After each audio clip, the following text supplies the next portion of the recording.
नमस्कार, आप देख रहे हैं टोटल न्यूज। आपके साथ मैं हूं सौरभ जौहरी। हमारी खास पेशकश में आपका स्वागत है। सवाल यह है कि किसान लगातार आंदोलन कर रहे हैं और सरकार से एमएसपी से कम मांग मानने पर तैयार नहीं है। किसान आंदोलनरत हैं। सरकार और किसान के बीच वार्ता विफल होने के बाद किसान दिल्ली कूच पर अड़ गए हैं। अंबाला के शंभू बॉर्डर और हरियाणा पंजाब से लगने वाली सभी सीमाओं पर तनाव जैसे हालात हैं। शंभू बॉर्डर और खनौरी बॉर्डर पर किसानों और पुलिस के बीच झड़प हुई। किसानों पर कई राउंड आंसू गैस के गोले बरसाए गए। किसानों को पंजाब की सीमा में रोकने की कोशिश की जा रही है। सरकार इस बीच बार बार किसानों से अपील कर रही है कि शांति बनाए रखें। सरकार का कहना यह भी है कि एमएसपी सहित सारे मुद्दों पर वो बातचीत करने के लिए तैयार है।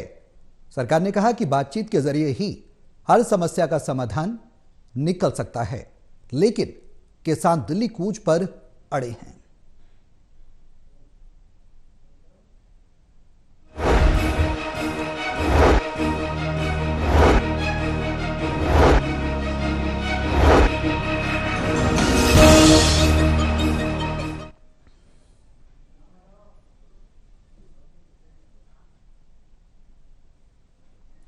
तो 1200 से ज्यादा ट्रैक्टर ट्रॉलियों को लेकर किसान बॉर्डर्स पर अड़े हुए हैं।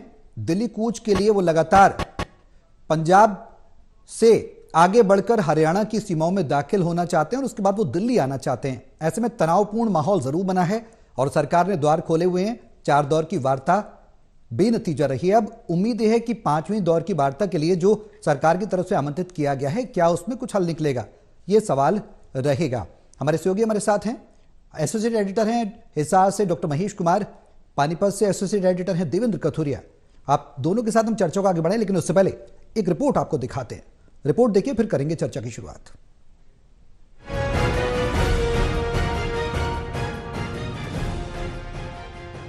केंद्र सरकार के साथ चौथे दौर की बातचीत में नतीजा नहीं निकलने के बाद किसान नेताओं ने फिर से दिल्ली कूच का आह्वान किया। किसानों के दिल्ली कूच को लेकर शंभू बॉर्डर पर हरियाणा पुलिस की तरफ से सुरक्षा के पुख्ता इंतजाम किए गए। किसानों ने दिल्ली कूच को लेकर 12,000 ट्रैक्टर ट्रॉली, 14,000 लोगों की भीड़ पंजाब हरियाणा शंभू बॉर्डर पर खड़ी कर दी। किसानों को दिल्ली एंट्री से रोकने के लिए हरियाणा पुलिस की तरफ से आंसू गैस के गोले छोड़े गए, जिससे वहां माहौल अफरा तफरी वाला और तनावपूर्ण बना रहा। इसके साथ ही मीडिया को भी साइड में रहने के लिए कह दिया गया और किसानों को भी दूर रहने के लिए कहा गया। इधर गृह मंत्रालय की शंभू बॉर्डर के हालात पर पैनी नजर बनी हुई है। गृह मंत्रालय ने कानून व्यवस्था न बिगड़ने देने की बात कही है। पुलिस अनाउंसमेंट माइक के माध्यम से आम लोगों की सुरक्षा के लिए चेतावनी दे रही है। शंभू बॉर्डर पर डटे किसान सरकार से शांतिपूर्ण माहौल में दिल्ली में प्रवेश की अनुमति चाहते हैं। देखिए, ऐसा कुछ भी नहीं होगा। देखिए, वो उनके अपने तरफ से जो डीजीपी हरियाणा जवाब दे भी, उनको ये भी बोल रहे हैं हमने कोई हंजू गैस का इस्तेमाल नहीं किया। देखिए, वो देखिए जो 1 महीने से पहले बैरिकेटिंग करके खड़े हैं, जो हमारे ऊपर हंजू का इस्तेमाल कर रहे हैं, जो हमारे पर तशद्दुद कर रहे हैं, उन्होंने आज भी बोला भी अगर चलो बात नहीं बनती तो आप आगे जाने दीजिए हमें। देखिए, पूरा देश देख रहा है, पूरे देश से जवाब दे होगी। क्या पॉलिटिकल पार्टियां भी एमएसपी गारंटी कानून नहीं बनवाना चाहती? ये तो हो जाएगा अगले समय में। केंद्र सरकार भी किसानों के आंदोलन को देखते हुए उनकी मांगों पर बातचीत करने की रजामंदी जता चुकी है। केंद्रीय कृषि मंत्री अर्जुन मुंडा ने किसानों से कहा कि उनकी मांगों को लेकर 5वें दौर की बातचीत करने के लिए सरकार तैयार है। किसानों की समस्याओं का हल केवल बातचीत के जरिए ही तलाशा जा सकता है। जो भी विषय है, उन सारे विषयों पर, चाहे वो एमएसपी का हो, चाहे क्रॉप डाइवर्सिफिकेशन का हो,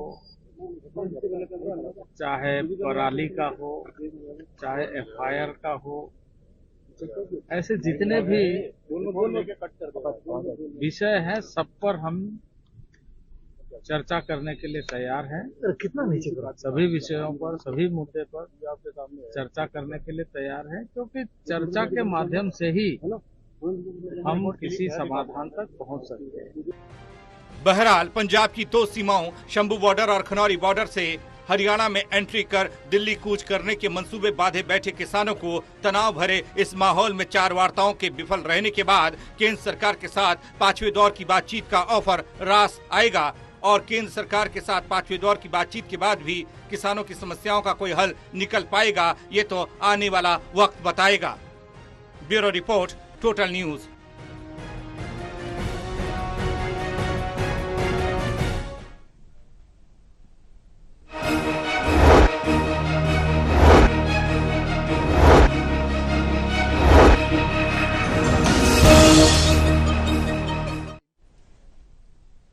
तो बॉर्डर पर बवाल है, अब समाधान कैसे निकलेगा ये बड़ा सवाल है। सरकार के आगे तमाम मांगों को लेकर किसान अड़े हैं, बॉर्डर से एंट्री चाहते हैं, दिल्ली जाने की बात किसान कर रहे हैं। ऐसे में उम्मीद यही जताई जा रही है कि 5वें दौर की वार्ता में कुछ हल निकलेगा। अब महेश, 4 दौर की वार्ता विफल हुई है, 5वें दौर के लिए आमंत्रण मिल गया है। अब इस 5वें दौर की वार्ता से कितनी उम्मीद लगाई जा सकती है कि हल निकलेगा?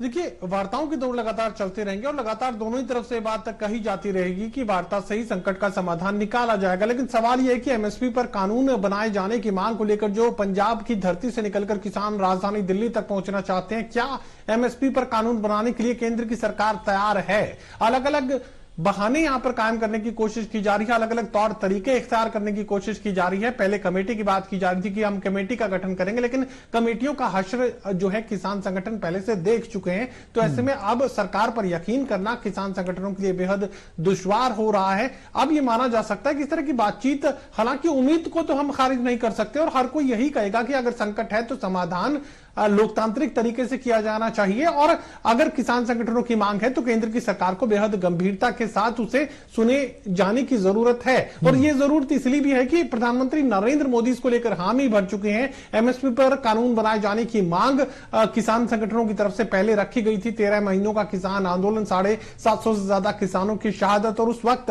प्रधानमंत्री ने कमेटी के गठन की बात कही थी। अब वही मांग लेकर किसान अगर दोबारा पहुंचे तो बातचीत के सिलसिले को जरूर आप आगे बढ़ाते रहिए, लेकिन हाल फिलहाल बहुत ज्यादा उम्मीद इस तरह की बातचीतों के साथ आप नहीं रख सकते हैं। और कह सकता हूं मैं, स्थिति अब विस्फोटक हो सकती है। पंजाब के किसान जिस तरीके से अपनी संख्या को बढ़ाने की कोशिश कर रहे हैं, हरियाणा में इसको लेकर सक्रियता बढ़ रही है। लगातार यह बात कही जा रही है कि हरियाणा इस आंदोलन में शामिल नहीं है, लेकिन तमाम दर्शकों तक जानकारी मैं पहुंचाना चाहूंगा कि ग्रास रूट पर इस संगठन को और ज्यादा मजबूत करने के लिए हरियाणा प्रदेश में बहुत ज्यादा तैयारियां यहां पर की जा रही हैं। 85, अगर मैं हिसार जिले की बात करूं तो हिसार जिला किसान आंदोलन को लेकर बेहद सक्रिय हमेशा से नजर आया है और एक बार फिर बड़ी सक्रियता यहां पर इस जिले और आसपास के लोगों की तरफ से दिखाई जानी है। 85 सदस्यीय कमेटी का गठन कर दिया गया है, जो एक एक गांव से कह सकते हैं कि 2-2 मौजूद लोगों को यहां पर लिया गया है। जो 85 सदस्यीय कमेटी इस आंदोलन की आगे की रूपरेखा को तय करेगी। 23 तारीख यहां पर तय कर दी गई है, 23 तारीख और 2 बजे का वक्त, जब बड़ी तादाद में किसान हरियाणा के हिसार जिले से, जो संख्या मुझे बताई गई है उसमें यह बताया गया कि करीब 10,000 जो किसान है वो मोबिलाइज होने के लिए तैयार हैं। कहां पहुंचेंगे? पंजाब और हरियाणा का जो खनौरी बॉर्डर है नरवाना के साथ लगता है, वहां पर 10,000 की संख्या में हरियाणा के किसान उस आंदोलन में शामिल होने के लिए पहुंचेंगे। और ट्रैक्टरों की जो संख्या मुझे रिपोर्ट की गई है, जो जानकारी किसान नेताओं की तरफ से दी गई, उसमें 1,000 की करीब जो ट्रैक्टर ट्रालियां है वो यहां पर तैयार की जा रही हैं। परसों का वक्त यानी 23 तारीख और 2 बजे का टाइम यहां पर तय किया गया है। 1,000 ट्रैक्टर ट्रालियों में सवार होकर ये 10,000 लोग किसान संगठन जो हरियाणा प्रदेश के अलग अलग। और खास बात मैं ये भी बताना चाहूंगा कि संयुक्त किसान मोर्चा इस पर फैसला करे या ना करे, लेकिन खापों की तरफ से फैसला लिया जा चुका है। बिना किसी किसान संगठन के नेतृत्व के ये जो तमाम खापे हैं इस आंदोलन को आगे बढ़ाने का काम करेंगी। तमाम जो मैं पंचायती शब्द इसलिए इस्तेमाल कर रहा हूं कि ये जो 85 लोग यहां पर तय किए गए हैं, सिर्फ और सिर्फ नेतृत्व के आधार पर किसी भी निर्णय को लेने में 85 लोग सक्षम रहेंगे और यही नेतृत्व आगे देने का काम करेंगे। कोई भी संगठन नहीं होगा और 10,000 की संख्या में ये जो हरियाणा के किसान हैं पंजाब के किसानों के साथ आंदोलन में शामिल होंगे और उसके बाद हो सकता है कि फिर वही तस्वीरें हमें एक बार फिर से देखने को मिले जैसा कि पहले पिछले आंदोलन के दौरान देखने को मिली थी। देवेंद्र, जिस तरीके से महेश ने जिक्र किया कि 1,000 से ज्यादा ट्रॉलियां ट्रैक्टर तैयार हो चुके हैं, अब ट्रॉलियां ट्रैक्टर तैयार करके हाईवे पर जाना, उसके बाद आंदोलन को कहना कि हम शांतिपूर्ण तरीके से कर रहे हैं, ये कितना वाजिब लगता है? क्योंकि पंजाब और हरियाणा हाईकोर्ट ने इस बात को कोट किया था कि और किसानों को हिदायत भी दी थी कि हाईवे पर ट्रैक्टर ट्रॉली लेकर आप नहीं जा सकते, मौलिक अधिकार है आपका, आप आंदोलन कर सकते हैं शांतिपूर्ण, लेकिन संवैधानिक कर्तव्य भी कुछ होते हैं। ऐसे में किसान अगर ट्रैक्टर ट्रॉली लेकर बड़ी संख्या में कूच करेंगे और संवैधानिक कर्तव्यों को नजरअंदाज करते हुए नजर आएंगे तो इस पर क्या कहा जा सकता है? देखिए सौरभ, हरियाणा और पंजाब के किसानों और अब तो यूपी वाले भी मिल गए हैं। ये किसान आंदोलन अब चिंताजनक स्थिति में पहुंच गया है, लेकिन थोड़ा सा बैकग्राउंड में जाना पड़ेगा। 14 तारीख को मकर संक्रांति थी फरवरी को, उससे एक दिन पहले 13 तारीख को आह्वान था दिल्ली कूच का। 13 तारीख को शंभू बॉर्डर पर, खनौरी बॉर्डर पर किसान पहुंचना शुरू हो गए थे। मकसद था दिल्ली कूच, या उससे भी बड़ा मकसद था सरकार पर दबाव बढ़ाना कि अब तो हमारी मांग आप मान लो। तो 13 तारीख को जैसे दिल्ली कूच का एक समय निश्चित किया गया था, उसके बाद सरकार का न्योता आया, चंडीगढ़ बातचीत हुई, 3 दौर की बातचीत हुई, बात नहीं बनी। फिर 2-3 दिन और निकल गए, सरकार ने फिर बात की, फिर बात नहीं बनी। तीनों केंद्रीय मंत्री थे, एक बार 2 मंत्री थे। और अब जब एमएसपी पर बात नहीं बनी, बाकी मांगे सरकार मान रही है। उनका कहना है कि केस हम वापस ले लेंगे, और यूपी में जो जीप के नीचे कुचल कर किसान मरे थे लखीमपुर पुरी में, वो मुआवजा देने को तैयार है। और जो छोटी मांगे थी उनको मानने को तैयार थी सरकार, लेकिन बड़ी मांग एमएसपी की थी। जितनी बार 2 बार बात अभी चंडीगढ़ में हुई है, अभी तीसरा पेशकश फिर आने वाली है जैसा रिपोर्ट्स आ रही हैं। लेकिन एमएसपी सबसे बड़ा मुद्दा है और वहीं पर किसान अड़े हुए कि हमें फैसला करना है। अब किसान लगातार, आज 9वां दिन है। देखिए 13 तारीख से जुटने शुरू हुए थे शंभू बॉर्डर पर या कैथल वाले खनौरी बॉर्डर पर। आज 21 तारीख है, 9वां दिन है।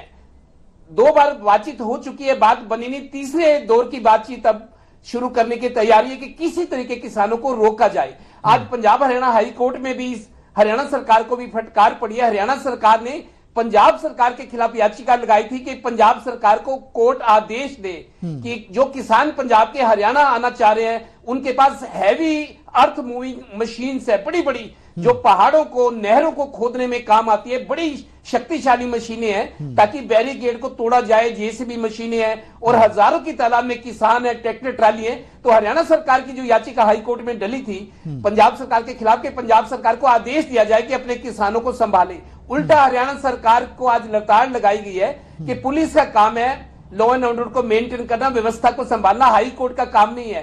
हरियाणा सरकार को ताकीद की गई है हाई कोर्ट की तरफ से, कानून व्यवस्था आप संभालो, हाई कोर्ट तो सिर्फ सुनवाई करता है, सच को सच कह सकता है, इंसाफ दे सकता है। अब बात यह है कि किसान अभी दिल्ली कूच को तैयार है, चाहे ये खनौरी कैथल वाला बॉर्डर है या फिर ये शंभू बॉर्डर जो मेन मैं मानूंगा जीटी रोड पर है। और पंजाब के ज्यादातर जिलों के किसान शंभू बॉर्डर पर, हालांकि 10,000 की तादाद में जैसा बताया जा रहा है कि खनौरी भी कैथल से जो हरियाणा में एंट्री होती है, तो किसान शायद दबाव पूरी तरह से बनाए हुए हैं। हो सकता है किसान कह रहे हैं कि हम बातचीत को तैयार है, सरकार पेशकश दोबारा करिए, हम बातचीत को तैयार हैं, लेकिन किसान दबाव ज्यादा बना रहे हैं। उनको ये लगता है कि सरकार के पास और कोई चारा न रहे, वो फिर बैठे बात करे और हमारी मेन मांग पूरी हो। देवेंद्र, यही सवाल है कि आखिर बात आपको बता रहा हूं, हाँ, यही सवाल है कि आखिर दबाव की एक बात मैं आपको और बता रहा हूं, विधानसभा का सत्र चल रहा है, आज दूसरा दिन था। विधानसभा सत्र में डॉक्टर रघुवीर सिंह कादियान जो 6 बार के विधायक हैं, खुद स्पीकर रह चुके हैं हरियाणा के विधानसभा में, आज उन्होंने विधानसभा में ये बात मुख्यमंत्री के सामने, और स्पीकर के पूरे सदन के, विपक्ष भी था, भूपेंद्र सिंह हुड्डा भी थे, आज रघुवीर सिंह कादियान ने यह कहा है कि किसान आंदोलन जो है किसान की पगड़ी का सवाल बन गया है और इसको छोटा मसला ना समझा जाए, इसका तुरंत हल निकाला जाए, नहीं तो परिणाम बहुत दुखद हो सकते हैं। आज ये सदन में डॉक्टर रघुवीर सिंह कादियान ने कहा, मुख्यमंत्री मौजूद थे, भूपेंद्र हुड्डा महेश, बिल्कुल देवेंद्र, मैं आपके पास आऊंगा, लौटूंगा, मैं आपके पास बड़ी बात आज कही गई है कि इस आंदोलन को संभाला जाए। आंदोलन संभालने की बात है, मांगों को मानने की भी बात है, तमाम कानूनी पेचीदगियां भी देखनी होंगी, अराजकता न फैले और हिंसा न हो।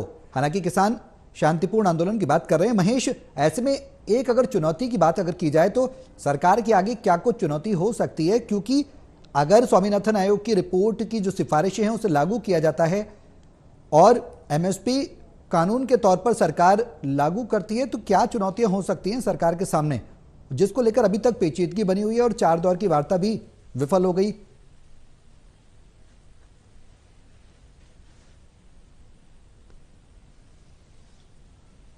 देखिए, एमएसपी पर कानून बनाए जाने को लेकर सरकार की जो सबसे बड़ी दिक्कत है वो यही है। दरअसल खाद्यान्न बफर स्टॉक जो है बहुत ज्यादा सरकार के पास हो जाता है और हालत ये होती है कि अलग अलग देशों को दान में देने के अलावा कभी कभी जो है उसे डिस्पोज करने की जो चुनौती है वो सरकार के सामने खड़ी हुई नजर आती है। एमएसपी पर कानून बनाए जाने से जो उत्पादन होगा उससे सरकार को खरीदना ही होगा। और सरकार ये कहने की कोशिश कर रही है कि भारत का जो आर्थिक स्ट्रक्चर है, जो इकोनॉमी है, वो किसानों की तमाम फसलों को गारंटी के साथ खरीदने में सक्षम नहीं है। उससे पूरी की पूरी जो इकोनॉमी है उस पर असर पड़ेगा, पूरे व्यापार पर, पूरे इकोसिस्टम पर, इकोनॉमिक इकोसिस्टम पर उसका सीधा असर पड़ने वाला है। इस वजह से किसानों की इस मांग को भले ही कितने दबाव के साथ ये मांग सरकार के सामने किसान संगठनों की तरफ से रखी जाए, लेकिन पूरा जो महेश, मैं आपके पास लौटूंगा। इस बीच हमारे वरिष्ठ सहयोगी खराब हो सकता है। इतना बड़ा आर्थिक दबाव सरकार नहीं झेल सकती, एमएसपी पर कानून नहीं बनाया जा सकता। और इकोनॉमी ही यहां सबसे बड़ी चुनौती जो है सरकार के सामने खड़ी है।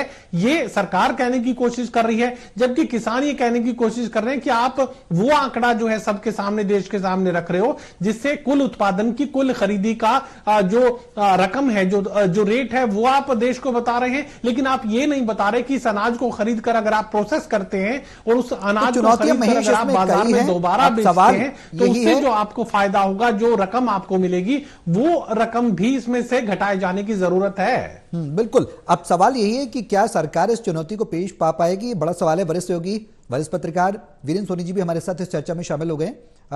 वीरेंद्र जी, किसान लगातार एमएसपी गारंटी कानून से कम मानने को तैयार नहीं है। बॉर्डर पर बवाल है, उसका प्रदेश में भी असर देखने को मिल रहा है। पंजाब, हरियाणा और दिल्ली तक इसका असर देखने को मिल रहा है। यातायात भी प्रभावित हो रहा है। समस्या यह है कि अब सरकार के आगे क्या कुछ अगला कदम सरकार का हो सकता है? पांचवें दौर की वार्ता के लिए बुलाया गया है, उम्मीद की जा सकती है हल निकलेगा? बिल्कुल, देखिए वार्ता से ही हल निकलेगा और ये अपेक्षा है कि इसमें कोई ना कोई सकारात्मक और हम बढ़े। देखिए, जो भी आंदोलन की स्थिति है दिन ब दिन बहुत खराब होती जा रही है। आज भी 2 लोगों की, एक किसान की और एक पुलिस कर्मचारी की भी मृत्यु की समाचार आ रहे हैं जो दुखद हैं। और इस तरह ये हिंसा बढ़ती चली जाएगी तो नहीं रोका तो खराब हो सकती है। तो ऐसे में सरकार का प्रयास रहेगा। सरकार ने पेशकश की है और किसानों की अपनी जगह है, किसान अपनी मांगों के लिए, लेकिन देखिए इसके व्यवहारिक पक्ष को देखिए। अगर करोड़ किसान हैं तो एमएसपी है, कितने लाभ, 2 करोड़ किसानों को लाभ मिलेगा, क्यों? बाकी तो सिर्फ पैदा करते, वो मार्केट के लिए तो पैदा करते ही नहीं है। तो ये कई ऐसी स्थिति है जिस पर जल्द किसान की कर्जे माफी की मांग है, वो उस पर अभी व्यवहारिक रूप से चर्चा की है, उस पर अभी नहीं किया गया। तो कुल मिला के इसके कई गंभीर परिणाम होने वाले। अगर जल्द किया जाए तो इसका दूसरे पक्षों पर भी प्रभाव पड़ेगा, किसानों पर भी प्रभाव पड़ेगा। बिल्कुल। अब ऐसे में वीरेंद्र जी, उम्मीद यही करेंगे कि कोई बीच का रास्ता सरकार के साथ इस वार्ता में, पांचवें दौर की वार्ता के लिए जो आमंत्रित किया गया है सरकार के द्वारा, सरकार लगातार बातचीत के जरिए हल निकालने की मंशा में है और लगातार ये कह रही है कि बातचीत से बड़े बड़े समस्याओं के समाधान निकल जाते हैं। अब सवाल यही है कि आखिर ये हल कब तक निकलेगा, ये देखना होगा। बहुत शुक्रिया आप सभी का हमारे साथ इस चर्चा में शामिल होने के लिए। तो किसान सरकार के बीच गतिरोध कब तक बना रहेगा, ये बड़ा सवाल है। शंभू बॉर्डर, खनौरी बॉर्डर पर झड़प किसान संगठन और किसान नेताओं और पुलिस के बीच में देखने को मिल रही है। हालांकि एमएसपी से कम किसान मानने को तैयार नहीं है। अब देखना होगा कि वार्ता होगी कब, टेबल पर दोनों बैठेंगे और बीच का रास्ता निकलेगा, क्योंकि आंदोलन का प्रभाव कहीं ना कहीं प्रदेश पर भी पड़ रहा है और देश में जो छवि है चुनाव से पहले वो भी बिगड़ती नजर आ रही है। उम्मीद करते हैं कि बीच का रास्ता निकले, किसान और सरकार के बीच सहमति बने।